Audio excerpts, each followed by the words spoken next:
Recording by Yadav Studio, Janakpur Dham, Nepal.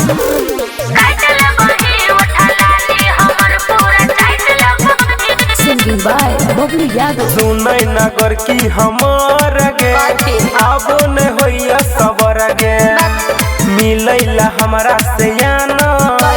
करे छे कथी के डर गे अरे तू नहीं बुझबे अभी।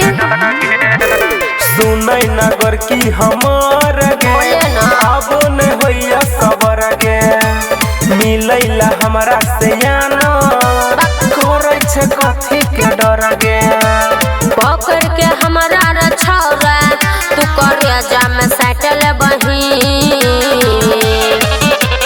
गाल में दांत काटल बही उठा लाली हमर पूरा चाटल बही गाल में दांत काटल बही उठा लाली हमर पूरा चाटल बही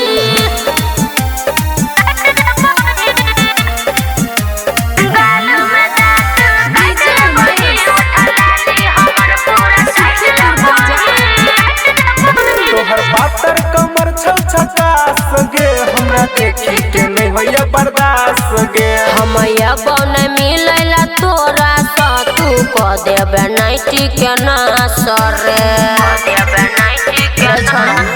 तोहर पातर कमर छल छकास गे हमरा देखी के नहीं होइया बर्दाश्त गे हम मिलला बन तोरा सा तू क देबे नाइटी के नासर तू लपुआ छौरा सब छी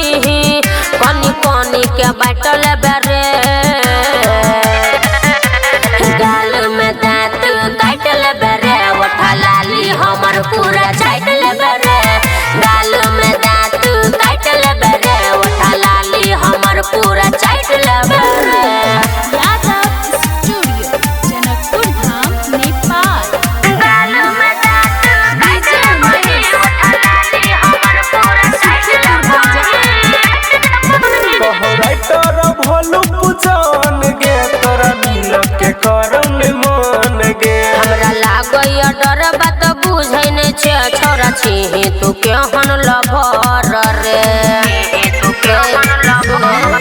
कहो यादव बबलू पुजान गे तोरा मिल के करम मन गे